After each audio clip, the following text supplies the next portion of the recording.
Hey, thanks for stopping by. If you're new to the channel, my name is Jason, and in this episode, I'm going to show you how I like to make my paracord keychain fobs.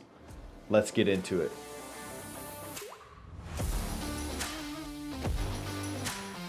All right, guys, one of the things that you're going to need, you'll probably have to make, is a jig for this. And this is what I came up for my setup. It's pretty crude. It's just I think this is a 1x4. Or maybe a 1x5. Let me see. No, it's a 1x4. And I took a screw right here. This is where you'll put your split ring on there. I'll get to the things you're going to need. Split ring will go there, and then this is where you will wrap your paracord around. So what I did was I just took this plastic tubing and I wrapped it over this bolt and then pushed that through there, and then I just used this as a way to make an L. And I'll show you how this all works. Now this one's pretty crude, and this is like, I believe, just a bracket that was like for a curtain rod or something like that. It's not very, the metal is not very thick, so if you put too much pressure on this, it will bend up. You can see that press on there. So if you make something, you might want to make it a little more rigid. I've just never redid this. It's just worked, but if you do make something like this, just keep that in mind. So you'll need a jig. You'll also need a tape measure to measure out your paracord. I like using these like plastic ones that they use for like fabric, for like sewing and stuff like that. These are, you can pick these up probably anywhere, Amazon, Walmart, any place like that. And so this is going to come in handy for measuring our paracord. You'll need some scissors. I've got these little small ones here that make real clean cuts. You're gonna need some hemostats. These come in really handy when you go to finish your fob, and they're not 100% necessary. You can use like some small needle nose pliers. You can use that as well, but for me, I found this has been the best tool and the easiest way to finish our fob. You'll need a lighter so that we can finish the paracord when we cut it. The other thing we'll need is, or that you'll need if you're going to make one of these, is a split ring, your standard key ring. Now you can use whatever size you want depending on, oh, bumped the camera there. I've got a bunch of different size ones in here. You can use the larger ones depending on how many keys you plan on putting on this, but I personally like to use the smaller split rings like this. It's quite a bit smaller, and the reason for that is that I don't put my keys directly on that. What I do is I take these smaller carabiners, these little guys right here that you can find pretty readily at like Walmart and Amazon as well. And if I can find a link to some of these that are a good price, I'll put them down in the description. But so I usually will just attach this to my fob that'll be tied onto here, and then I just clip this onto my keys or whatever you just want to use it for decoration, put it on a backpack or whatever you want to do with it. But that's usually how I do mine. But just keep that in mind, that if you tie this pretty tight on here, it does make it hard to get this to spin around where you can actually put keys on there. So that's another thing to keep in mind is how tight you're going to tie this around the split ring. So I'm going to use a small one, and I'll show you how we get this started. So we'll put this on here, and then what we're going to do is we'll run our paracord through here and around this and get it set up. First we need to do is cut our paracord. Now in all honesty, it's been a while since I've made one of these, so I don't remember exactly how much paracord we need, but that's okay, because I will take more than what we need and measure it out, and then I'll be able to tell you at the end of this, once we cut it, how much we used, and then you'll know how much you're going to use. So I think what I'm going to do is just take like a 4-foot section, which I know is going to be way more than that. And since I'm going to make a 2-color fob, we'll use 2 colors, and I'll pull 4 feet of each, and then we'll get into tying this thing. So you'll cut 4 feet there. We're done with that one. We can set that out of the way. So we've got our first color, and then we'll pull this blue. It's like a diamond, white and blue diamond. So I think these two colors will look nice together, nice and bright. So we'll pull 4 feet of this one as well, which I'll just use the piece that I already cut and measure it that way. So there we go. That'll work right here. Now the other thing that you could use, and I didn't grab, but it might be handy to have some pliers, just standard pliers, because we are going to have to join these two pieces of paracord together, and it kind of helps with smashing it down and making it flat, and I didn't think to grab any, so we're just going to roll with what we got. Sit that there. But what you do want to do is see how that string is hanging out there, the inside strands are hanging out of there. We don't want that. We want to cut that clean so that when we melt these and push them together, they're going to go together a lot nicer. So we'll cut the ends off of these so that they're clean. If you take this and just see how that now doesn't have that, the strings hanging out, that's what we want. So we got one, and then we'll do the same thing on this one here. Cut that off, and now we got the same thing there. Now we'll melt these together. So just take your lighter, and you're just going to start heating up the paracord on both sides here, like that. And then once it starts to get a little bubbly and oozy, where you can tell that it's nice and melted, we're just going to stick these two together. There we go. Take that and then just push these into each other like that. And then right here's where you would take your pliers, but since I didn't bring any pliers, I'm just going to use a table and try to press it down flat. Now, and then you can see how that's flattened out a little bit. With pliers, you'll get it quite a bit flatter. And that's going to be necessary because we're going to put this on the back side of our fob inside there so that we kind of hide where this was joined together. All right, now that we have our paracord put together, we can start with the jig.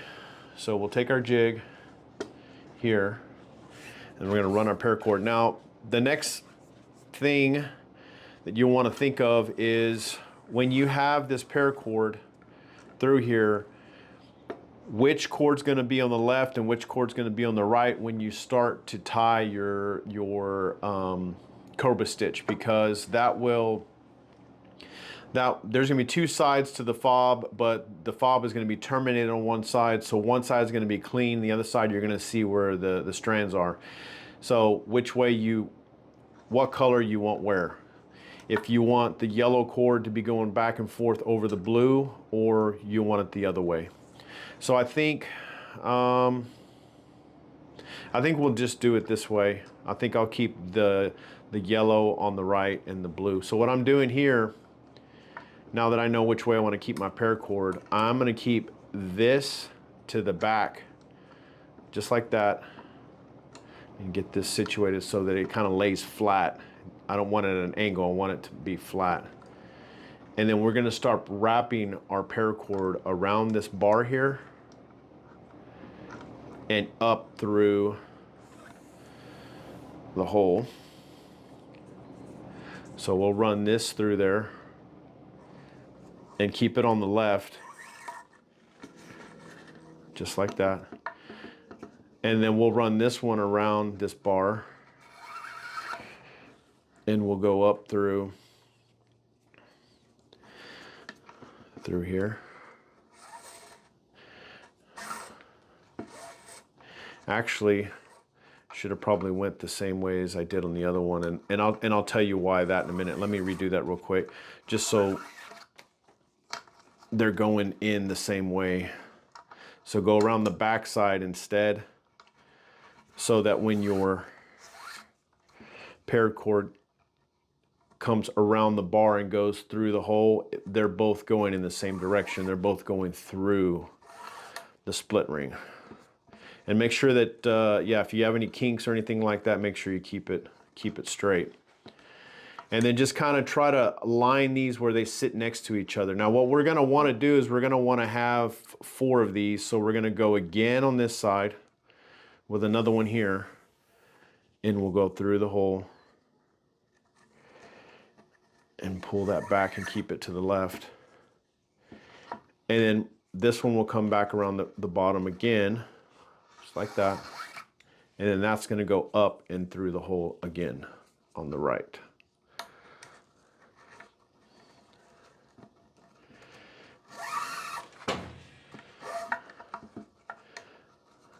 And then just try to keep these lined up the best you can so that it kind of just sits nice on the top. And then you can see how I'm pulling. As I'm pulling, if I pull harder, this bottom bar starts to go at an angle, and you really want to keep that as straight as possible. So I might have to just bend this a little bit. There we go. So now it stays straight. I'm trying to keep this in the shot for you guys so you can see what exactly is going on here. And then once you have that, we're ready to do our Cobra stitch. So it's going to be your standard Cobra stitch. You're going to go over the top with your left, and then you'll come over with your right, and then you go back and through the hole that you created here. Now, if you guys are familiar with Paracord and you've been doing Paracord projects, then most of you already are gonna know this Cobra stitch, but there's probably thousands of tutorials on YouTube that you can learn how to do that if this isn't a good enough description on how that's tied, but I'll show you a couple of times.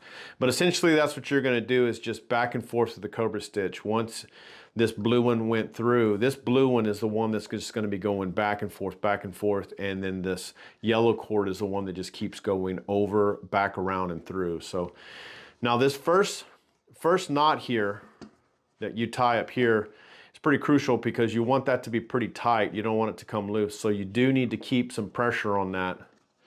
And that way, and let me see if I can zoom in just a little bit more for you guys. That way,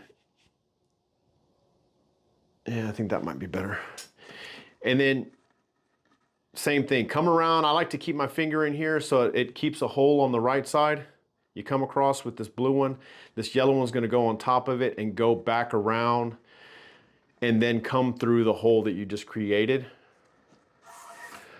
And then you just pull both of your cords together. And there you go. Now the way I'm tying this, if I wanted the yellow on the clean side here, the front side of our fob, then I would have had to put the yellow on the right side, on the left side, and then the blue on the right side, so that the yellow would be going back and forth. It'll be that way on the back side, but this will be fine. So then what we need to do is just keep going all the way down with this, and I'll show you one more time and then I'll just finish it. So you're gonna come across the blue one, the yellow one's gonna go on top, around the back, and through the hole. And another thing to keep in mind is make sure that you keep your pressure on all your knots the same, because if you don't, if you pull light on one and then hard on another, you're gonna see that that's gonna give a different appearance to your knots that you have, and it's not gonna look very clean. So just be mindful of that. Just enough pressure to keep the knot there, and then that's it. And now you can see how it's starting to come together with what we're doing here. You can see that there's the Cobra stitch. So we're just gonna go all the way down. I'll finish that up for you. and then I'll show you how to terminate it, and we'll be done. And these are great for, I primarily use them for my keys, but like I said, you could use them to throw in a backpack or for whatever, but they make great gifts as well to give to people. I mean, a lot of people, you know, they put their favorite sports team colors together and kind of represent their teams that way. Now here's about when you get down to here, this is when we're going to need to remove this off of the jig, because if we go any further, we're not going to be able to get this off the jig the way I have mine. Maybe if you make one where it's just got a straight bar where you could just slide it off, then you could probably get another tie on there, but I usually just go about to right here, and then I'm going to have to pull this thing off of here. And that's just mainly the way I have this thing set up. So we'll pull this off, and then we won't need the jig anymore. We can set that to the side. Now this is what you've got. You've got this tied so far, and then you have all of these loops on the end. Now one thing to keep in mind is that these loops, and you can see because of the way my bar is, these yellow ones right here are a little bit higher than the blue ones, so we might just pull a little bit and try to get those blue ones a little more lined up, and this will give us the overall a better look to what we're trying to achieve here. There's a little bit better there. Pull on them probably a little bit more. So probably like about like that. There we go. Now we'll keep tying. We're going to keep tying this down to the end. So we'll keep doing the same thing we were doing. Blue over the top, yellow over it, back around and through the hole. We'll do that. And what we're trying to do is get down to the very bottom, because these ropes are going to have to go, this paracord is going to have to go through those loops on the end. So we got, and you can see how this is kind of, if you can see right here, this is kind of crossed over that. So we might want to try to adjust that just a little bit. So when we tie our next one, it'll kind of sit flat. There we go. And you can see how if we would have reversed the ropes, that's the way it would have looked on the front, yellow all the way over. All right, so let's tie one more like this.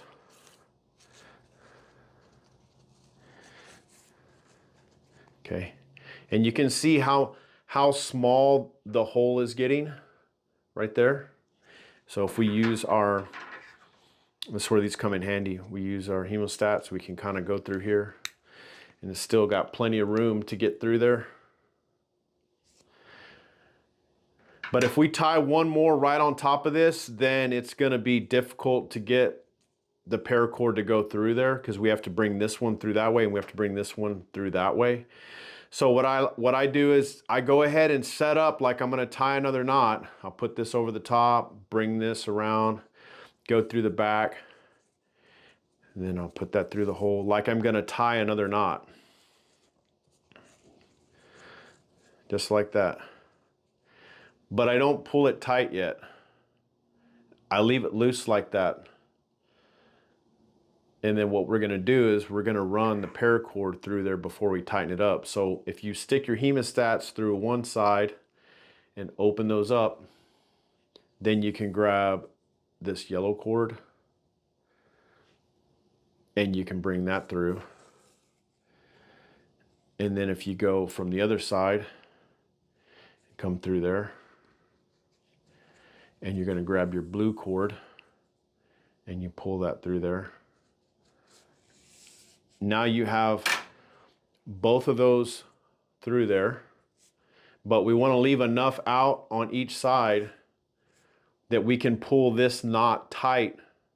So we need to pull on these two right there, and that will cinch that last knot down, and it'll also tighten up where these went through. Now all we have to do is just pull these, and then that will sit down real nice like that. And then this one will do the same thing. We'll come in, we'll just pull just like that. And then we're gonna wrap these other two. We're gonna wrap these two ends around the back. Actually, this is the front, so they'll wrap the other way. I guess at this point you could choose which way you wanted to wrap it, but you'll see how clean this is up here on the top where we started. So that's the appearance that I'm going for. I want that to be nice and clean. On the back side, you'll see where we kind of went over and made that first knot. If that doesn't bother you, then if you want to have the ropes go back the other way, then you can do it that way. But I'm gonna do it this way where the blue is going over, and this is where I intended it to be the first side. So what we're gonna need to do is back here, this is gonna be the back. So I'm gonna go up 1, 2, 3, 4 of these little lines.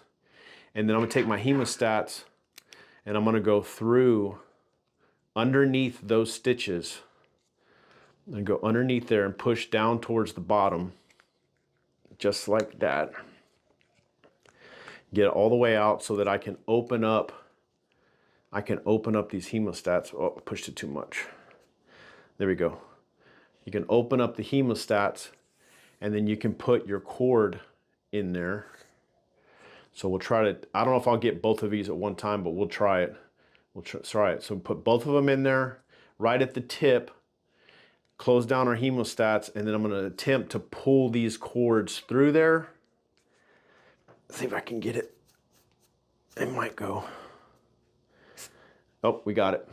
So that's what we want to achieve, is the cords to go underneath those and pull them down. And once we get that, we can manipulate this by hand. So then we'll pull that. And we just want this to sit down real nice right beside that other one there. And then this, we'll try to do the same thing with this blue one, kind of pull it over to the side a little bit and get it to sit nice. And you kind of just press on it and move the cord until it looks the way you want it, essentially. Just want it to look nice and put together. Now I'd like this to sit a little bit further over that way, so I'm gonna push down on it a little bit and pull it that way. The same thing with this one. All right. All right, I'm happy with the way that looks. Now all we have left to do, now that we have the front completely done, it looks nice and clean all the way down, and we just need to terminate these. Now what I like to do is just cut these and then burn the ends until they get nice and like crystal looking, almost like just glass, and then I just let them cool off and I'm done. But we have to be mindful of the way we cut this cord and how we go about burning it so that we don't singe any of the cord around it. So what I like to do is take some scissors and make sure these are really sharp scissors so that they make a clean cut for you. What you want to do is cut it, but you got to leave enough on there to burn. So you got to leave enough of a nub there. And usually, if I can get a shot of that, you see about how much of that right there that's hanging off? It's just sticking out right there. That's what we're going to need to burn. And then the other thing to do is when you're doing it is kind of bend your fob back a little bit and kind of pull these out a little bit. That way they're kind of sticking straight out. That way when you go to burn, you're lighting just those ends and you're not burning over here or back behind it. So we'll go ahead and do that. And just be mindful, I like to try to use the bottom of the flame, the blue part, kind of where the blue meets the yellow on the flame. And again, like I said, we're just burning it until they both get nice and glass. And I try to burn them until they like kind of almost burn together. Like when it melts, they're gonna kind of ooze together a little bit. So we'll give that a little bit. We'll let that cool off. And then that's it. You're gonna be done. And you can mix and match whatever colors you want together. And that's the great thing about these keychain fobs, is really the combinations of colors is really endless. You can kind of see there in the background some of the paracord. I got a bunch more in another drawer there. But all the paracord that we use is Atwood. From Atwood rope manufacturing. They have great paracord. It's just high quality. It just ties really well and cuts clean and burns really well. And I just really enjoy using their product. And then once you're done, just slap one of these on, and there you go. Paracord keychain fob. Now, depending on how thick or how wide you want these to be, you can mess around with it. And the more times you go through that ring and around that bottom on the jig, the more loops you put here, obviously the bigger the paracord fob is going to be. You make less, then it'll be thinner. So it's really up to you. And then the other thing too is where you put the ring versus where you put that bottom bolt. In this case, I'll show you on the fob here. Another thing to keep in mind is wherever this is in relation to this, and you put your split ring on here, depending on how big of a split ring you're using. I've set it up to use the small ones, because if I was to use a big one, just for instance, if I was to use a huge one like this, then you could see how much shorter my fob would be. So just take that in consideration when you set it up, depending on which split ring you're going to use. But there you go, keychain fob made out of paracord. Hopefully that is a cool project that some of you guys might want to try out. If you do make anything, if you want to shoot me some photos over on Instagram, I'd be happy to post them on our feed. And hopefully you guys have fun with this one. All right, guys, that's pretty much going to do it for this episode. If you've made it this far into the video, you're an absolute rock star. We really appreciate you. If you enjoy the content here, and you haven't subscribed, we'd really appreciate it if you would consider doing so. To all of you that have subscribed, we really appreciate each and every one of you. We are trying to get to that 500 subscriber mark, and we're just over 400 now. By the time this is published, we'll be just over 400, and I can't thank all of you enough. We've got more content that we're working on. We've got 2 episodes that we're working on currently, one for some Kaiser knives and one for some Civivi knives. So stay tuned for that. And until then, thanks for watching, guys.